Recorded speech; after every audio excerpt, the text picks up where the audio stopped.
Okay, let's look at QR factorization, section 5.7. The plan here is to express a matrix as a product of an orthogonal matrix and an upper triangular matrix. So a little variant on maybe the LU decompositions that we saw previously. These notes are largely based on Harville's matrix algebra from a statistician's perspective. I'll try to follow Gentle's book, but this material is primarily from this other source. On our way, we need a preliminary theorem. Let's just go to the proof of it. It's rather computational. Okay, so the setting here is we've got vectors, A1 through A sub k, linearly independent vectors. Claim is there exist unique scalars, x sub I, j ranging from 1 to k, I ranging from 0 to j, such that the following vectors, b1 through b sub m, define, so that to be defined recursively, b sub 2 is defined in terms of b sub 1, and so forth, but defined as given here. Claim is these form an orthogonal set.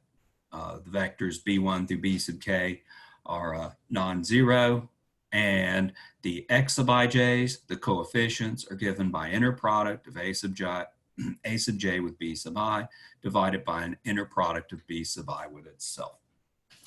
Now this is ultimately just a little variant on the Gram-Schmidt process. Okay, we'll prove it by induction. If we have one vector, we let b sub 1 equal a sub 1. There are no x sub ij's. Let's go back and look at the formula real quick.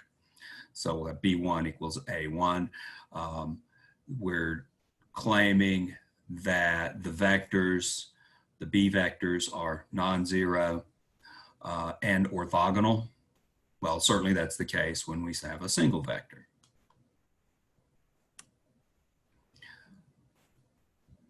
Suppose the result holds for k minus 1 vectors, and we'll look at a collection of k vectors.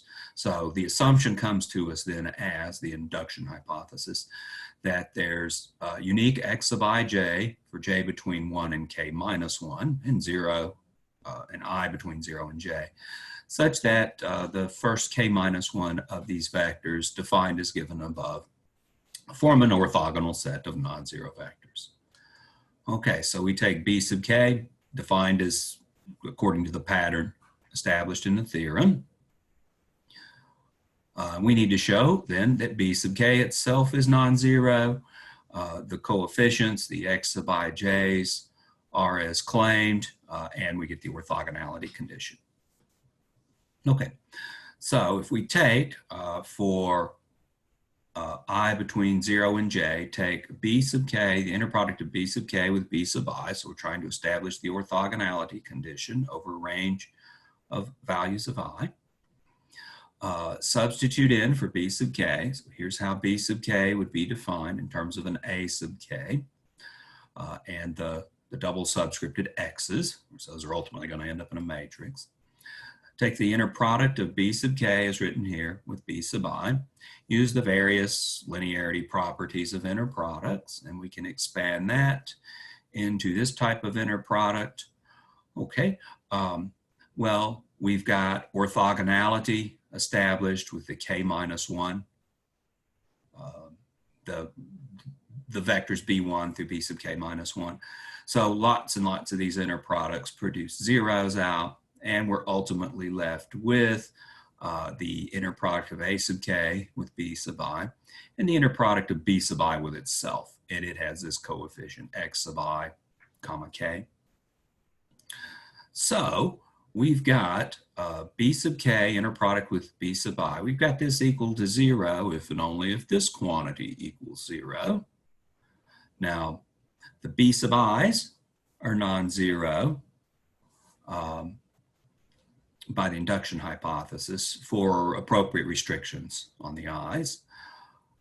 So we get the inner product of b sub k with b sub I equal to 0 if and only if x sub ik equals, so solve this equation, x sub ik equals this quantity divided by the inner product of b sub I with itself. We mentioned b sub I is not the zero vector. We're not dividing by zero. So we've got inner product of b sub k with b sub I equals 0 if and only if the x sub ik's take on these values.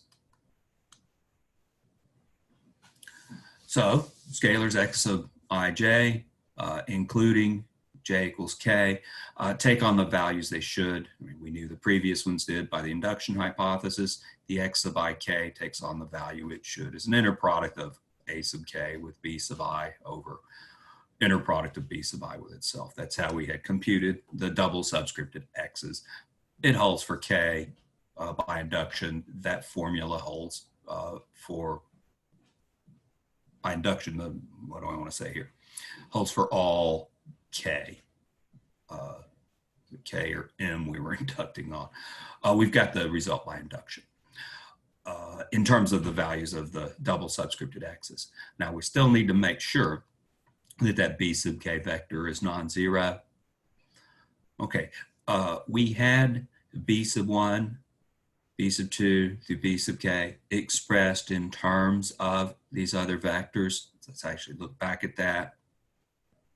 So that's back in the original statement. We've got the b's expressed as linear combinations of these other vectors.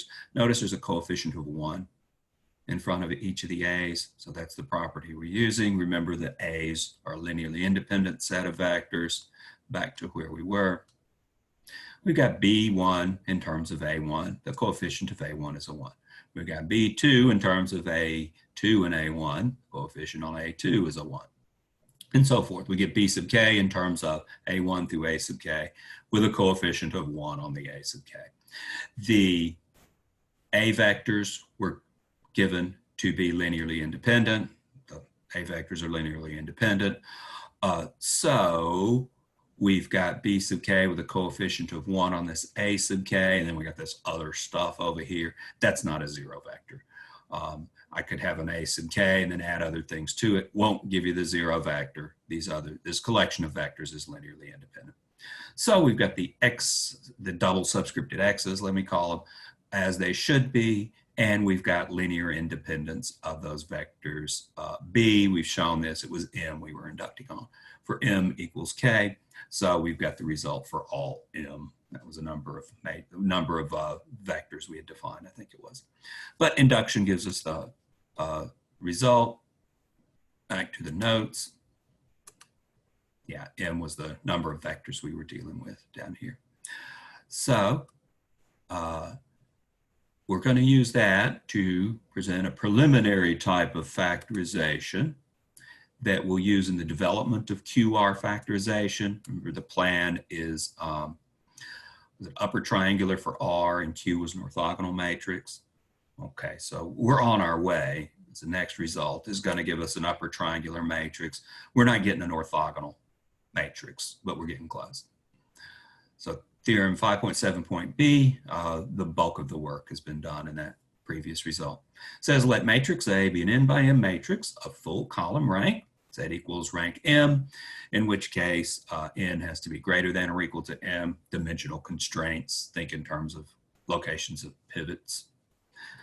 The claim is there's an n by m matrix B where the columns of B are mutually orthogonal and the columns of B are non-zero, and an m by m upper triangular matrix X with all diagonal entries 1 such that A equals B times X. Okay. So this is why this isn't a QR factorization. We do have upper triangular, like we were wanting for the second matrix. We want it in a QR factorization. We'll want that first matrix to be orthogonal. Its columns are orthogonal and non-zero, but odd terminology. Remember, an orthogonal matrix has orthonormal columns, say. So we're dealing with orthogonal columns, not orthonormal columns. So we're close, but we're not there just yet. Let's go through proof of that. Okay.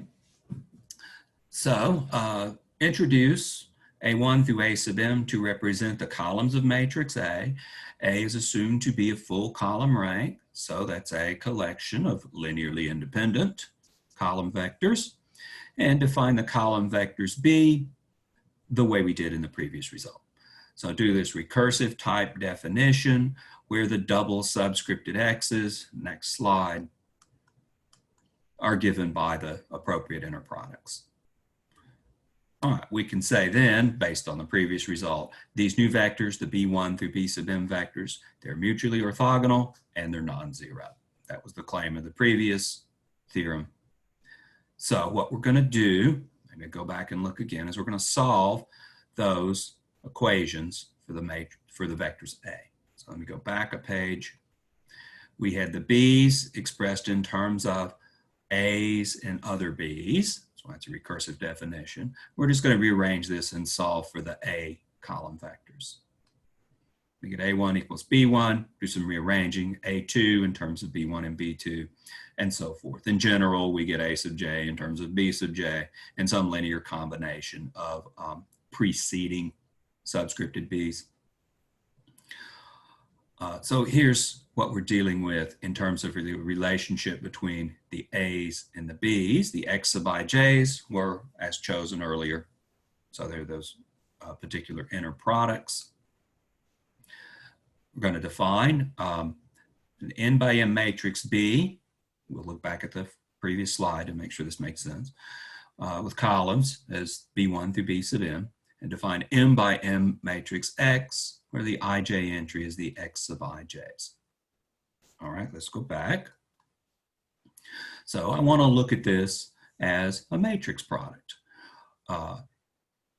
We're taking coefficients of 1, 1, X sub 1, 2, 1, subscripted X, subscripted X, subscripted X, and so forth. And that's the pattern. Notice, say in this second one, we've got an X sub 1, 2, but no X sub 2, 1. When we put this in matrix X, the 1, 2 entry, this is above the diagonal. X sub 2, 1 would be below the diagonal. There is no X sub 2, 1. We're also going to put these entries along the diagonals, these ones. Whoops. Okay, next page. All right, so we're getting x1, 1, x sub I is defined to be 1s, and the x sub ij is defined to be 0 when I is greater than j. So we're choosing the x sub ij's as given on the previous slide, introducing 1s along the diagonal, and 0s below the diagonal. So we've created as X an upper triangular matrix. B is an orthogonal matrix. It's columns B1 through B sub m. Those were orthogonal, non-zero vectors. So we've got B has orthogonal columns, though not an orthogonal matrix. X is upper triangular. And from what we had with the way we had produced the columns of A using the columns of B as linear combinations, we get the relationship A equals B times X, establishing the claim here.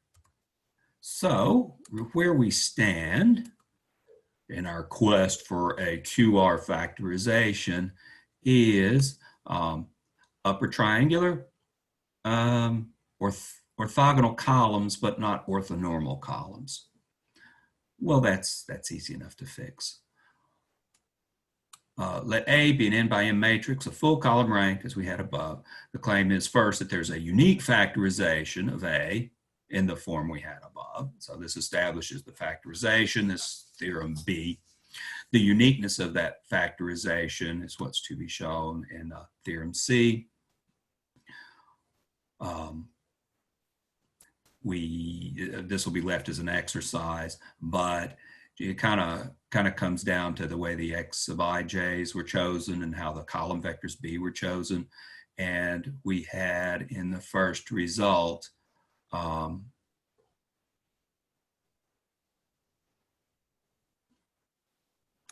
somewhere in there, there's an implication that this is how the X sub ij's must be chosen.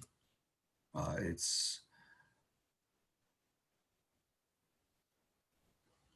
think it's likely in the proof. but the uniqueness will follow from an argument based on that. Okay, now we're going to show that we've got a QR decomposition. So we got the equipment to establish a QR decomposition of a full column rank matrix A. So take A to be n by m, full column rank. Implicit in that is that that rank is m, and so n is greater than or equal to m. With a factorization, A equals bx, like we had upstairs. Like we had, say, with X as an upper triangular matrix with ones along the diagonal, and B as a vector whose columns are orthogonal non-zero vectors. We just need to normalize. We need to somehow fix B and normalize those columns. Good thing they're non-zero vectors. Zero vectors orthogonal to everything. We're not dealing with any zero vectors, as has been established. So define a diagonal matrix D to have along its diagonals the reciprocals of the norms of the columns of B, the B1 through B sub m vectors. And we're going to take these things and somehow get them on the columns of matrix B, and that will produce unit vectors. But to keep the books balanced, we're going to have to consider also a diagonal matrix E with the norms of those vectors. So we get reciprocals of the norms and norms of the vectors. Diagonal matrices, you're dealing with a D inverse. You're dealing with the inverse of this matrix up here by taking those reciprocals. Define Q to be B times D, and define R to be E times X. D was the diagonal matrix, E was its inverse, is how we set this up. Okay. So Q will take matrix B, you'll multiply by this diagonal matrix, okay, with a diagonal matrix that effectively multiplies the first row of B, the first column of B by this, so that'll produce a unit vector in the first column, the second column of B by the second diagonal entry, and so forth. It goes through and it normalizes the columns of matrix B, producing matrix Q, a matrix with orthonormal columns. That is, Q's an orthogonal matrix. Clunky verbiage. Q's an orthogonal matrix because its columns are orthonormal. And let's see, with the R matrix, the E times X, remember X was upper triangular with ones along the diagonal. We're going to multiply that by a diagonal matrix. Okay, easy enough. We just need to track where those diagonal entries are distributed in that matrix product. Well, along the diagonal, you'll pick up the diagonal entries. On the upper triangular part, you'll pick up these norms of B sub i's in the ith row in the upper part. Lower part, we already had zeros. I is greater than J below the diagonal. We already had zeros, so they'll remain zeros down there. So this matrix, capital R, defined as such, is indeed an upper triangular matrix. It's got the following relationship as well. Let's see, we'll take matrix A. We knew we had it written as B times X. We've replaced, we've placed between B and X a D inverse. Okay, identity matrix, so it doesn't change anything. We'll let the D matrix join the B matrix, producing the Q matrix, Q equals B times D. We'll let the D inverse, or the E matrix, join up with the X matrix, producing the upper triangular matrix R. And that's how we define the R matrix. So you give me a full column rank R by N matrix A, I can factor it like that. And such a factoring, of course, is called a QR factorization. So for full column rank matrix A, N by M, a factorization A equals QR, where Q is orthogonal and R is upper triangular.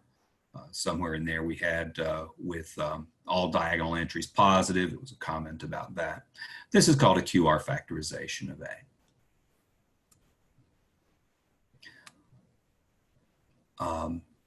If we deal with, there's a little bit more material in this section. If we take A to be an N by M, no, this is a claim of uniqueness. Sorry, full column rank matrix, a QR factorization is unique. Such a factorization exists by the arguments really in the note before this definition, and this is a claim of uniqueness of QR factorizations. Now let's shift gears and turn our attention to a matrix of rank R, where R might be less than M, so it's maybe not of full column rank. The claim is, leave this argument as an exercise.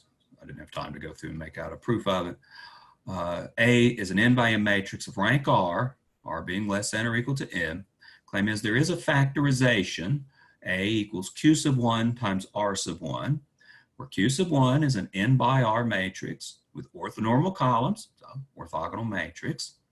And the R1 matrix is an R by M, lowercase r, being the rank of matrix A, an R by M submatrix of an M by M upper triangular matrix R.